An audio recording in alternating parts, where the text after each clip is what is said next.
Segunda Coríntios, capítulo 4. Por isso, tendo este ministério, segundo a misericórdia que nos foi feita, não desfalecemos. Antes rejeitamos as coisas que por vergonha se ocultam, não andando com astúcia nem falsificando a palavra de Deus. E assim nos recomendamos à consciência de todo homem, na presença de Deus, pela manifestação da verdade. Mas, se ainda o nosso Evangelho está encoberto, para os que se perdem está encoberto, nos quais o Deus deste século cegou os entendimentos dos incrédulos, para que lhes não resplandeça a luz do Evangelho da glória de Cristo, que é a imagem de Deus. Porque não nos pregamos a nós mesmos, mas a Cristo Jesus, o Senhor, e nós mesmos somos vossos servos por amor de Jesus. Porque Deus, que disse que das trevas resplandecesse a luz, é quem resplandeceu em nossos corações para a iluminação do conhecimento da glória de Deus na face de Jesus Cristo. Temos, porém, este tesouro em vasos de barro, para que a excelência do poder seja de Deus, e não de nós. Em tudo somos atribulados, mas não angustiados, perplexos, mas não desanimados, perseguidos, mas não desamparados, abatidos, mas não destruídos, trazendo sempre por toda parte a mortificação do Senhor Jesus no nosso corpo, para que a vida de Jesus se manifeste também nos nossos corpos. E assim nós, que vivemos, estamos sempre entregues à morte por amor de Jesus, para que a vida de Jesus se manifeste também na nossa carne mortal, de maneira que em nós opera a morte, mas em vós a vida. E temos, portanto, o mesmo espírito de fé, como está escrito: Cri, por isso falei. Nós cremos também, por isso também falamos. Sabendo que o que ressuscitou o Senhor Jesus, ressuscitar-nos-á também por Jesus, e apresentar-nos-á convosco. Porque tudo isto é por amor de vós, para que a graça, multiplicada por meio de muitos, faça abundar a ação de graças para a glória de Deus. Por isso não desfalecemos, mas ainda que o nosso homem exterior se corrompa, o interior, contudo, se renova de dia em dia. Porque a nossa leve e momentânea tribulação produz para nós um peso eterno de glória muito excelente, não atentando nós nas coisas que se veem, mas nas que se não veem. Porque as que se veem são temporais, e as que se não veem são eternas. Capítulo 4. O apóstolo volta agora ao seu ministério em relação com os seus sofrimentos, mostrando que esta doutrina de um Cristo vencedor da morte, quando é verdadeiramente recebida no coração, nos torna vitoriosos de todo o temor da morte e de todos os sofrimentos que se ligam ao vaso de barro em que esse tesouro é transportado. Tendo recebido o ministério da justiça e do Espírito, de que Cristo glorificado, contemplado de face desvelada, é o fundamento. O apóstolo não só usa de grande elevação de linguagem, mas também não fazia concessões. A sua fé não vergava perante as dificuldades. Além disso, com a coragem que, pela graça, esta doutrina lhe dava, ele não escondia nada dessa glória, não a enfraquecia em nada. Não corrompia a doutrina, manifestando-a tão pura, tão brilhante de claridade como a tinha recebido. Era a palavra de Deus. E nós recebemos-la do apóstolo tal como ele próprio a recebera, inalterada, tomando-se assim aprovado e recomendando-se a toda a consciência de homem perante Deus. Nem todos poderiam dizer o mesmo.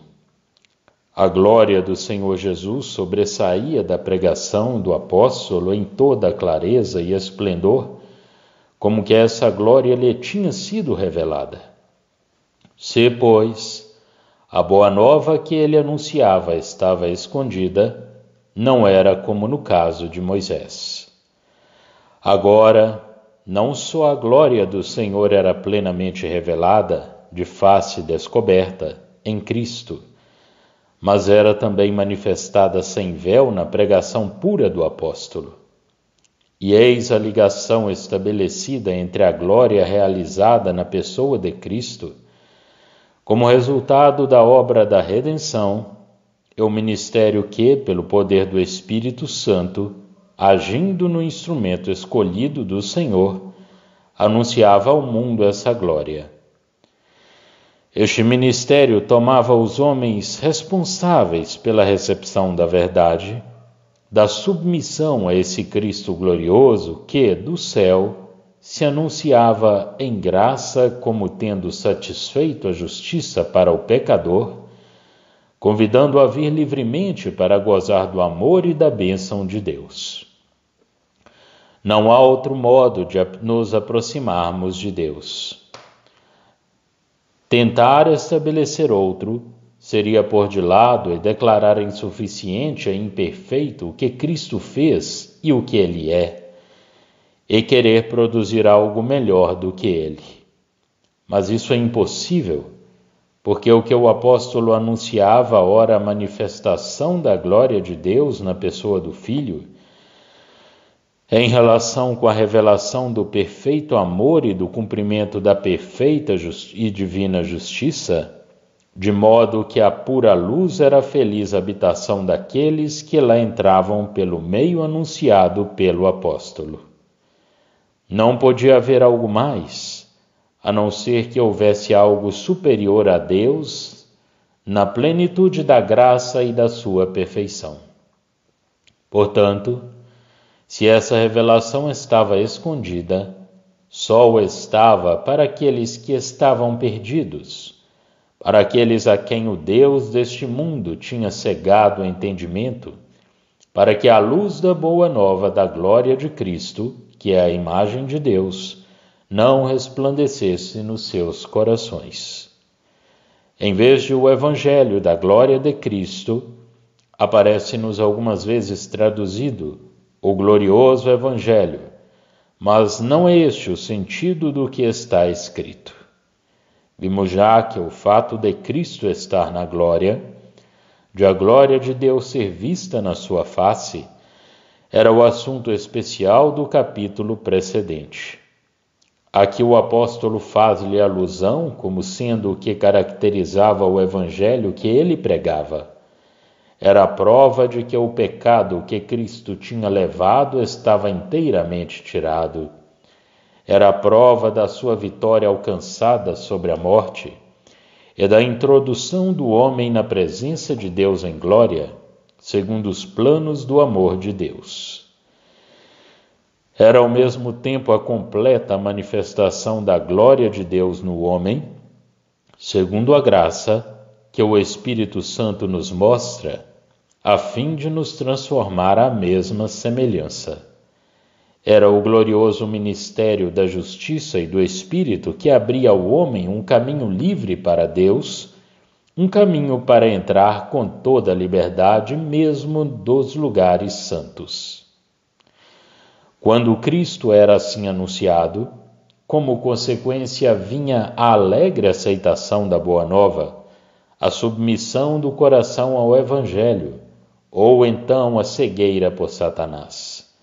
Porque Paulo não se pregava a si mesmo, como outros faziam, mas pregava Jesus Cristo, o Senhor, e não se apresentava àqueles a quem se dirigia, senão como servo deles por amor de Jesus. Com efeito, e eis aqui um outro princípio muito importante, o esplendor do Evangelho da glória de Cristo é a obra do poder de Deus que, pela sua palavra, fez aparecer instantaneamente a luz do seio das trevas.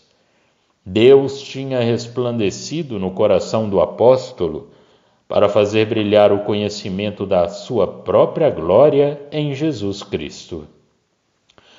O Evangelho brilhava por uma operação divina semelhante àquela que, no princípio, tinha feito brilhar a luz do seio das trevas por uma simples frase.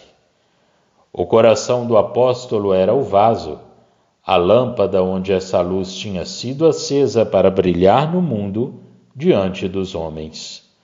O que brilhava era a revelação da glória que resplandecia na pessoa de Cristo e que, pelo poder do Espírito de Deus, agia no coração do apóstolo para que essa glória brilhasse pelo Evangelho diante do mundo. O poder de Deus operava para fazer brilhar, como o tinha feito pela frase haja luz, e houve luz. Mas o tesouro desta revelação da glória era deposto nos vasos de barro, a fim de que o poder que atuava nessa revelação fosse somente o de Deus e não o dos instrumentos. Em todos os instrumentos se mostrava a fraqueza que lhes era própria nas circunstâncias de prova, porque Deus, com esse mesmo fim, entre outros, fazia passar o testemunho. No entanto, o poder de Deus manifestava-se de maneira tanto mais evidente quanto o vaso revelava sua fraqueza no meio das dificuldades que encontrava no seu caminho. Prestava-se o testemunho, fazia-se a obra, produzia-se o resultado mesmo quando o homem estava abatido e se encontrava sem recursos frente à oposição que era levantada contra a verdade. O homem era afligido pela tribulação. Era o vaso, mas não reduzido a zero, porque Deus estava com ele. O homem estava sem meios de sair da tribulação. Era o vaso, mas não sem recurso, porque Deus estava lá. O homem era perseguido, era o vaso, mas não abandonado, porque Deus estava com ele. O homem era deitado por terra. Era o vaso, mas não destruído, porque Deus o guardava. Paulo trazia sempre no seu corpo a morte de Jesus. Ele tinha sido feito semelhante a Jesus naquilo que o homem, como tal considerado, era reduzido a nada. Para que a vida de Jesus, que a morte não podia atingir e que triunfou da morte, fosse manifestada no seu corpo, por muito mortal que este fosse. Quanto ao mais, o homem mortal era oprimido, mais evidentemente se tornava que havia ali um poder que não era do homem. Era este o princípio, mas espiritualmente realizado no coração pela fé. Como servo do Senhor, Paulo realizava no seu coração a morte de tudo o que era vida humana, a fim de que o poder fosse exclusivamente o de Deus, por Jesus ressuscitado. Mas, a par disso, Deus fazia-lhe realizar essas coisas devido às circunstâncias pelas quais ele tinha de passar. Porque, vivendo neste mundo, ele estava sempre entregue à morte por amor de Jesus, para que a vida de Jesus fosse manifestada na sua carne mortal. A morte operava assim no apóstolo. O que era somente do homem, da natureza e da vida natural, desaparecia, para que a vida em Cristo, manifestando-se nele da parte de Deus e pelo seu poder, operasse nos coríntios por seu intermédio. Que ministério! Que prova completa do coração do homem, que vocação gloriosa para um homem o ser assim assemelhado a Cristo, ser o vaso do poder da sua vida pura e por meio de uma abnegação absoluta de si mesmo e da própria vida, ser moralmente semelhante a Jesus. Que posição, pela graça, que conformidade a Cristo. Era desta maneira que ela passava por um coração de homem para atingir o coração do homem, o que, com efeito, é da